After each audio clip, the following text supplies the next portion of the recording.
La salsa ya se había cuajado, una piel gris translúcida tensándose sobre la salsera de porcelana.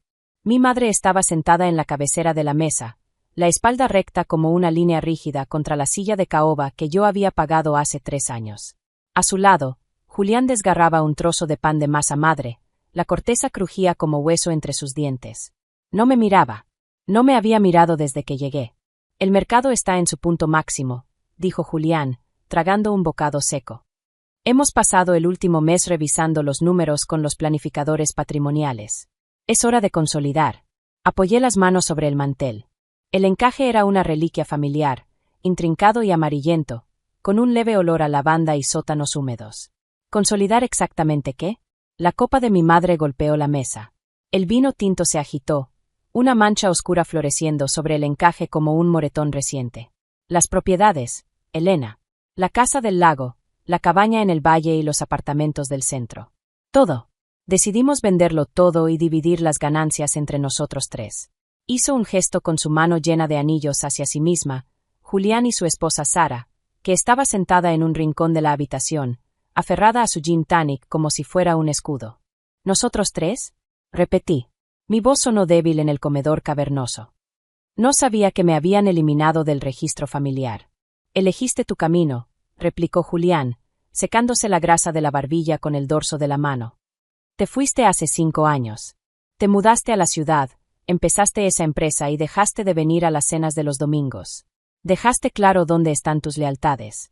¿Por qué deberías beneficiarte del sudor y la sangre que mamá y papá pusieron en estas tierras?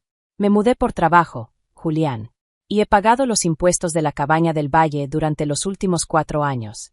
Mi madre suspiró, un sonido como aire escapando de un pulmón perforado. El dinero no es presencia, Elena. No estás aquí cuando revientan las tuberías. No estás aquí en los cumpleaños. Te has convertido en una extraña que ocasionalmente envía un cheque para aliviar su conciencia. Ya presentamos la solicitud para disolver los bienes. No recibirás nada.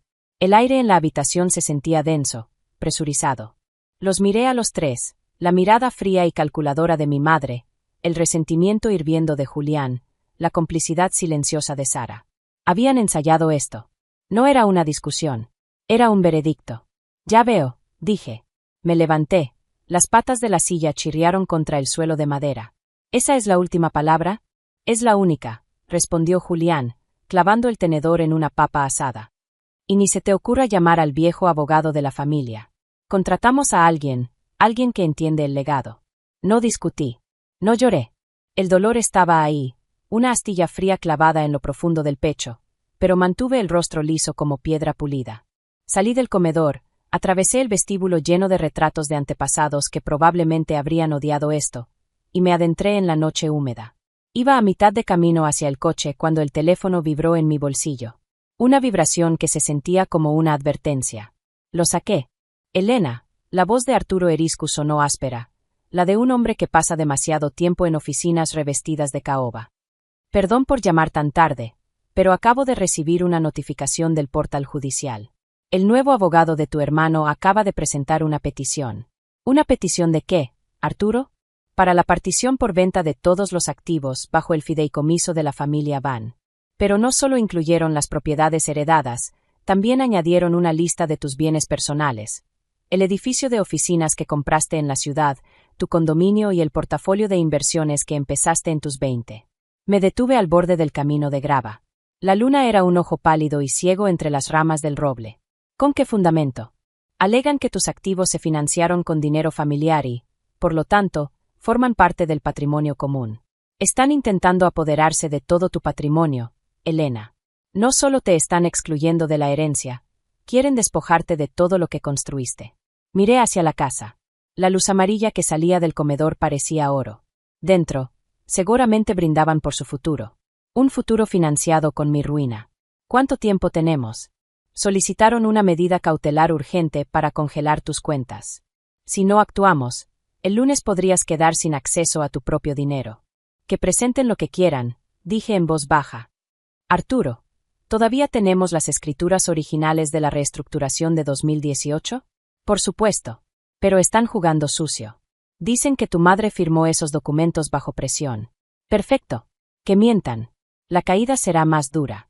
Las siguientes 48 horas fueron un borrón de luz azul y cafeína. Me senté en mi oficina, con el horizonte de la ciudad dibujando un ritmo irregular de neón tras la ventana. Mi familia veía a una hija que se fue. A una chica que jugaba con números mientras ellos se aferraban a la tierra real. Lo que no veían era a la arquitecta. Cuando nuestro padre murió, la herencia era un caos de deudas y estructuras en ruinas. Julián estaba demasiado ocupado jugando a príncipe local como para leer la letra pequeña. Mi madre, demasiado ocupada llorando el estatus que temía perder. Yo fui quien desenredó los nudos. Yo moví los activos a una red de sociedades para protegerlos de los acreedores que Julián había atraído con su cervecería fallida. Abrí el archivo llamado Proyecto Horizonte.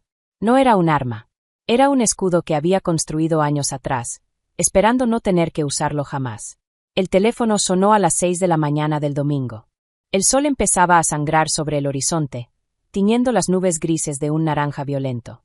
«Hola, Julián». Silencio. Luego, respiración pesada. «¿Qué hiciste?», susurró, temblando. «Elena, ¿qué demonios hiciste?». «No estoy segura de a qué te refieres», respondí, recostándome en la silla. «Solo soy una extraña que envía cheques. ¿Recuerdas?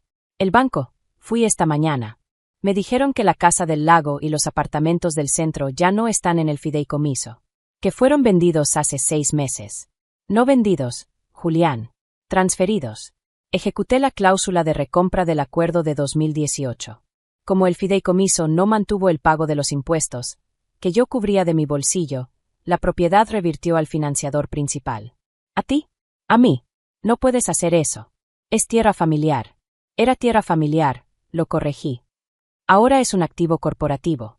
Y como presentaste esos documentos el viernes diciendo que mis bienes forman parte del fideicomiso, acabas de crearte un pequeño problema legal.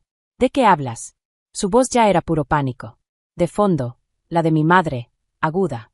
Al presentar esa petición, reconociste legalmente que mis activos y los del fideicomiso están vinculados. Pero el fideicomiso no solo posee tierras. Julián, continué, con la voz firme. El fideicomiso también carga la deuda. La hipoteca globo de $3 millones que sacaste contra la Cabaña del Valle para financiar tu expansión el año pasado. La misma en la que entraste en mora hace 3 semanas. ¿Cómo? Balbuceó. Yo compré esa deuda al banco, Julián. Ahora soy tu acreedora principal. Y como has pasado las últimas 48 horas intentando demostrar ante el tribunal que somos una sola entidad financiera, me has entregado, en bandeja, el derecho de compensar tus deudas contra tus participaciones restantes del patrimonio, que, según mis cálculos, ahora valen 0. Elena, por favor, tartamudeó.